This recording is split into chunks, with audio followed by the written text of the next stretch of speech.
Alors je me suis arrêté tout de suite là parce que tu te rappelles, je sais pas si tu te rappelles, moi, dans une vidéo que j'ai virée là, mais j'avais trouvé une godasse sur la route. On se dit ouais, on trouve un tas de trucs sur la route, c'est un truc de fou. Mais là j'ai trouvé une pépite. Attention, accroche-toi. Un mixeur multifonction. Tu vas me dire comment il s'est retrouvé là le bordel. Putain, t'as encore la prise et tout, je suis sûr que tu le branches sur une batterie externe, tu peux faire encore des pâtes à tarte ou des trucs comme ça. Qu'est-ce que ça fout là, sans déconner? Je comprends pas. C'est no sense, no sense.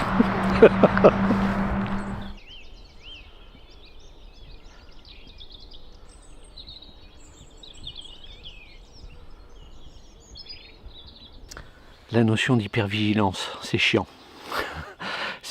T'es tout le temps à l'affût, tout le temps et partout. Donc faut savoir la mettre sur pause avec ton système réticulé. Je t'invite à aller voir en recherche sur Google à quoi correspond ce système réticulé. Mais pour les personnes atypiques, c'est chiant. J'ai fait des vidéos hier aux abords des villes et j'ai eu un nombre de stimuli de folie. Et le problème c'est que j'ai enclenché de l'hypervigilance à pleine balle quoi. Et là pour que ça redescende, ça met un certain temps. Donc ça c'est chiant. Voilà, je voulais juste partager ça dans cet instant. Même quand je suis dans des lieux calmes comme ça, pour pouvoir redescendre, c'est compliqué. Aujourd'hui, je vais essayer de te parler d'un truc qui s'appelle la notion de vérité et de mensonge. Pourquoi c'est important de le comprendre? Pourquoi? Parce que en tant que personne atypique, il se peut que comme moi, tu aies construit des mécanismes d'hypervigilance et de défense en réponse à des traumatismes de rejet, d'abandon. Et en fait, tu t'es construit des fossils pour pouvoir essayer de t'adapter au monde le plus efficacement possible dans le seul but de te faire accepter et aimer par les autres. La construction de fossils vient du fait que tu essaies de répondre au mieux aux besoins des autres, plus qu'aux tiens. Voilà, tout simplement. Et cette réponse, en fait, et cette construction, elle est erronée, hein, c'est du mensonge. Hein. Mensonge que tu fais aux autres et mensonge que tu te fais d'abord aussi, avant tout, à toi-même. Donc, il va falloir essayer de répondre au mieux à ces mécanismes-là, essayer de les voir et essayer de les faire sauter. Ça, je te cache pas que les faire sauter, ça va être compliqué. Pourquoi? Parce que c'est des phénomènes que tu as enclenchés de manière naturelle pour ta survie, en fait, et ils font partie de toi. Donc il va falloir créer une autre forme de vigilance pour moi, c'est être vigilant dans tes interactions aux autres, surtout quand tu vas découvrir ces faux selfs, que tu vas les faire sauter. Tu vas rentrer dans un autre phénomène aussi qui va être la vérité absolue et pure, enfin du moins ce que tu vas essayer d'appeler la vérité absolue et pure, quoi. Et tu vas voir peut-être des périodes où tu vas être à pleine balle dans cette vérité, quitte à blesser, à frustrer ton entourage. C'est pour ça que des fois on est perçu comme personne atypique, comme des personnes chiantes, quoi, en fait, tout simplement. Parce qu'on a tellement observé l'autre pour s'adapter à lui, qu'on sait pertinemment où se situe exactement le mensonge et la vérité. Un individu lambda fait 7 à 12 beaux mensonges jour, quoi. Sans compter les petits mensonges, donc ça fait partie de la nature humaine, mais ça, c'est cette caractéristique-là, nous, on a appris à l'observer. Quand on ne se connaissait pas et qu'on construisait ces faux selfs-là, il y a des personnes qui pouvaient facilement voir nos failles qu'on avait, c'est-à-dire que on pouvait être manipulé par rapport à ces failles-là, nous, et on pouvait nous utiliser. Généralement, c'est des failles, comme je te le disais précédemment, qui sont inhérentes à des conceptions liées au rejet, à l'abandon.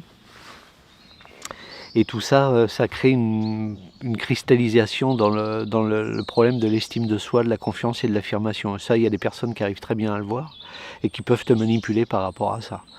Et quand toi tu découvres tout ça, tu veux dire stop, et tu découvres en fait cette forme de manipulation que toi tu as eu sur les autres, mais qu'on a eu aussi sur toi. Et ça peut créer un besoin vital de vérité absolue, quoi. ça peut être des mobilisateurs pour les personnes que tu rencontres après, quand tu es dans ta phase de découverte de toi et de connaissance de toi. Et des fois, parfois, et parfois même souvent, les vérités sont pas toujours bonnes à dire, quoi. Sauf que toi, tu es dans cette expérimentation de vérité absolue et tu en as besoin, quoi. Ça fait partie de ta construction. Donc ça, pourquoi je te dis ça, c'est parce qu'il va falloir que tu commences à prendre conscience qu'il va y avoir de la casse dans ce processus. Obligatoirement. Tu vas avoir quand tu vas recréer de nouvelles interactions, tu vas vouloir virer ces faux selfs au maximum et être dans une vérité pure, quoi. Sauf qu'on vit dans un monde aujourd'hui où le bon nombre d'individus n'ont plus envie de voir le réel tel qu'il se présente à eux, et ils veulent être dans une forme comment dirais-je, de fabrication de faux selfs aussi. Et on se rend compte qu'on est toujours en décalage, en fait. On était dans un monde auquel on n'était pas adapté, on a essayé de s'adapter à ce monde-là, et maintenant qu'on essaie de coller à ce monde, ce monde est en train de se barrer en sucette. Et par rapport à une non-volonté du réel qui se présente à eux, qui est trop difficile et trop dure. En parallèle, il y a la notion de valeur aussi, qui est très forte chez nous et qui n'est plus forte du tout dans le monde dans lequel on vit. Donc ça va être une autre problématique à gérer, je te le cache pas.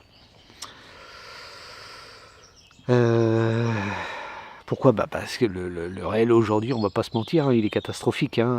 Ceux qui le voient pas, c'est que voilà, ils sont vraiment dans ce confort virtuel d'un monde idéal qui n'existe pas. J'en veux pour preuve, quand tu vois les célébrités qui se sont barrées dans des pays étrangers qui sont en guerre aujourd'hui, ils se rendent compte du réel au moment où les bombes leur tombent sur la gueule, quoi.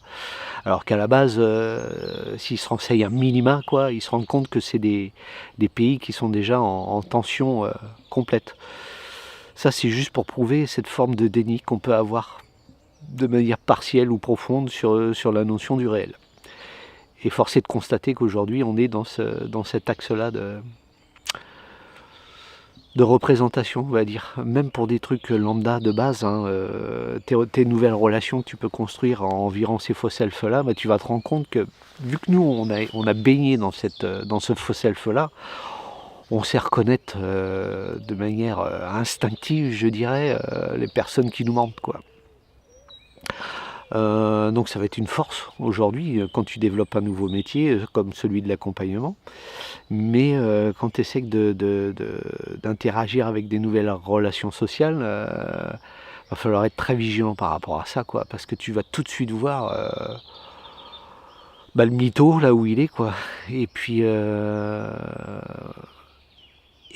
cette optique où aujourd'hui on veut pas de relations compliquées. Alors quand je parle de relations, je parle de toute relation. C'est-à-dire on veut les avantages mais pas les inconvénients.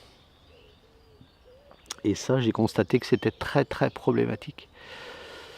Donc moi, vu que j'ai pas envie de re-rentrer dans une forme de schéma superficiel en fait, et que je veux des relations profondes, comme beaucoup d'atypiques, j'ai pris j'ai fait le choix et cette responsabilité de choix de dire non, j'ai pas envie, quoi. Voilà, tout simplement, quoi. Si je construis une relation sociale avec une personne, j'ai pas envie de faux, quoi. Voilà. Donc je me suis détaché de beaucoup de personnes par rapport à ça, quoi. Parce que j'ai pas envie de rentrer dans leur délire, quoi. Dans leur délire où ils s'inventent un monde qui n'existe pas, quoi, et qui n'existe plus. Voilà, tout simplement. Donc c'est pas du pessimisme, ça, c'est du réalisme. Plus on va être réel sur le monde qui nous entoure, plus on va être dans la capacité de pouvoir y faire face. Et rester dans cette chimère, j'ai envie de vous dire, de réel, qu'on aimerait bien faire en sorte qu'il se présente à nous comme on l'a imaginé, moi j'ai pas envie, quoi, tout simplement. Donc cette caractéristique aussi de la personne atypique qui a peu de personnes autour de lui. Parce qu'on privilégie la qualité à la quantité, tout simplement. On préfère une relation profonde, une discussion profonde, par exemple, sur la notion de quête de sens à la vie, tu vois, ou sur certaines personnes neurotypiques, dès que tu vas aborder ces sujets-là, ils vont dire oh, attends, qu'est-ce que tu nous prends la tête avec ça, quoi. Nous, c'est notre vie, quoi. C'est comme ça qu'on fonctionne. Nous parler du beau temps, de quel temps il va faire demain, de comment on va partir en vacances cette année, des nouvelles tendances, ça nous gonfle ça d'une force sans nom, quoi.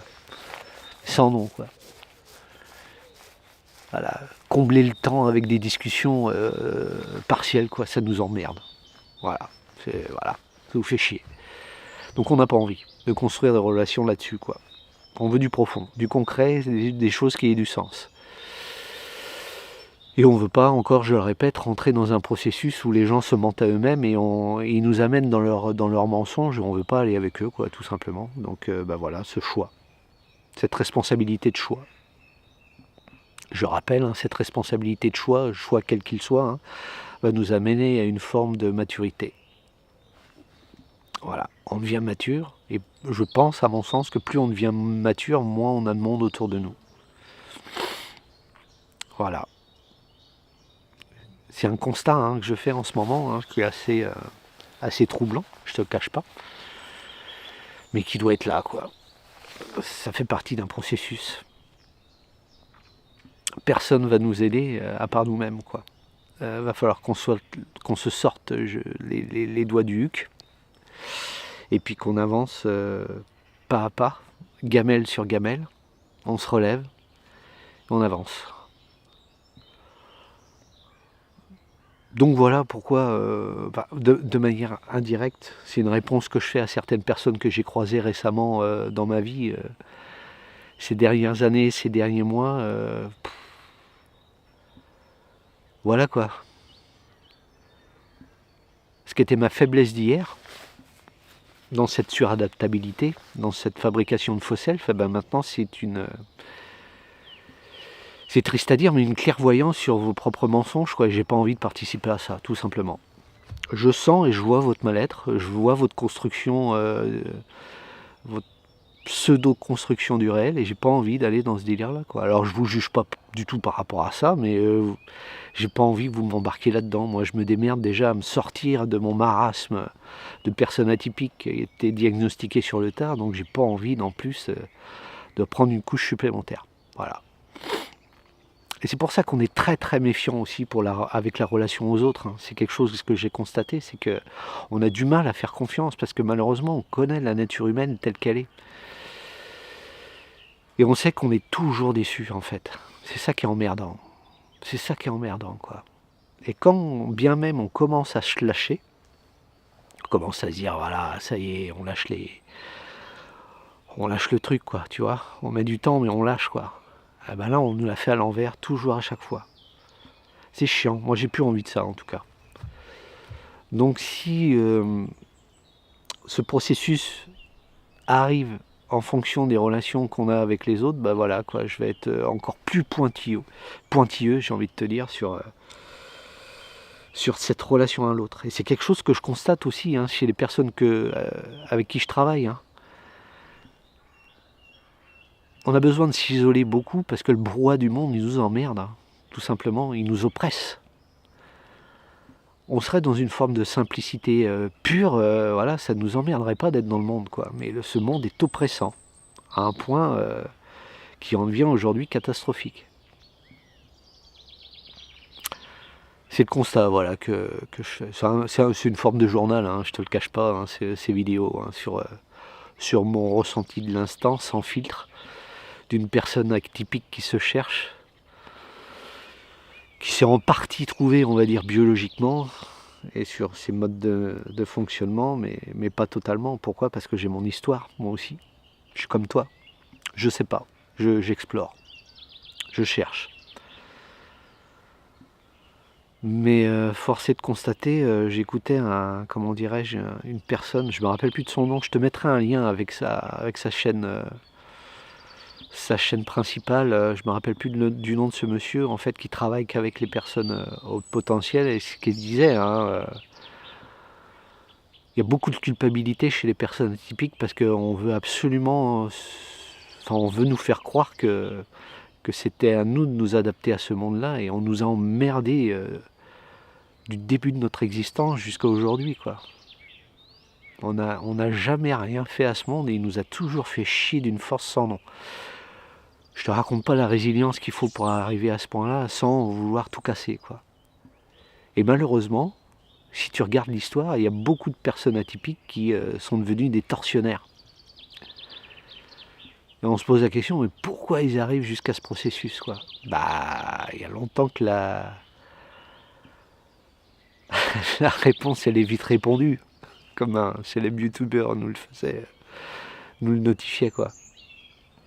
C'est qu'il y a des personnes, je pense, qui ont une capacité d'encaissement plus que d'autres, quoi.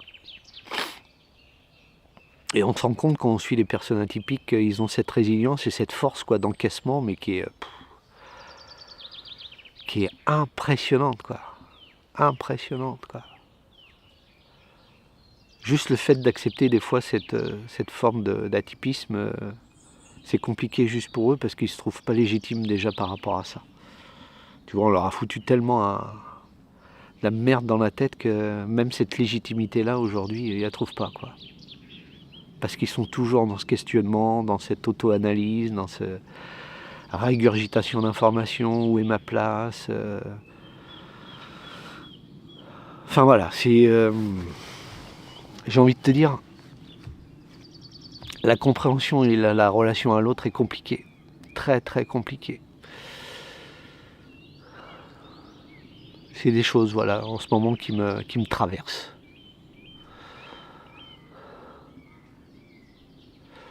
Voilà, j'ai essayé au maximum d'être le plus honnête possible dans cette quête de vérité et de ne pas construire une image qui n'est pas la mienne, tout simplement.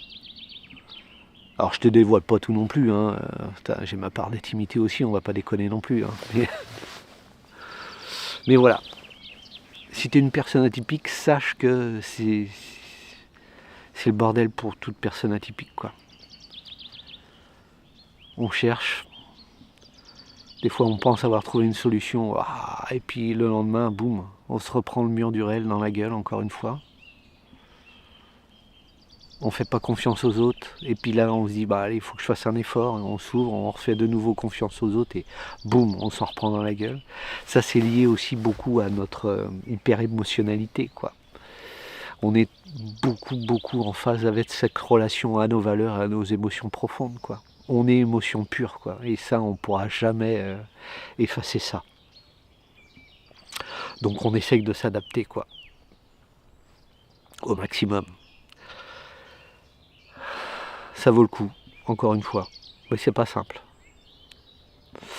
Je te souhaite tout le meilleur pour cette journée.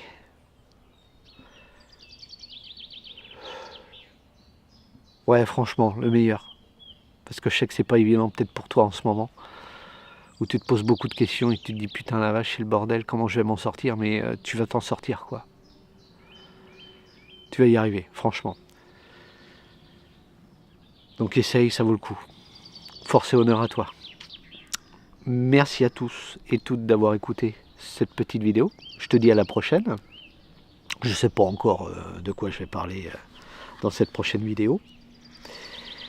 Et puis, comme d'habitude, un biais cognitif, répétition du biais cognitif, un petit pouce, voilà, ça fait toujours plaisir, un petit abonnement, un petit commentaire aussi, toujours dans cette expérimentation du réel. Et puis encore une fois, porte-toi au mieux pour cette journée, cette nuit, cette semaine et cette année de manière globale. Bon courage à toi. Allez, bisous, béco.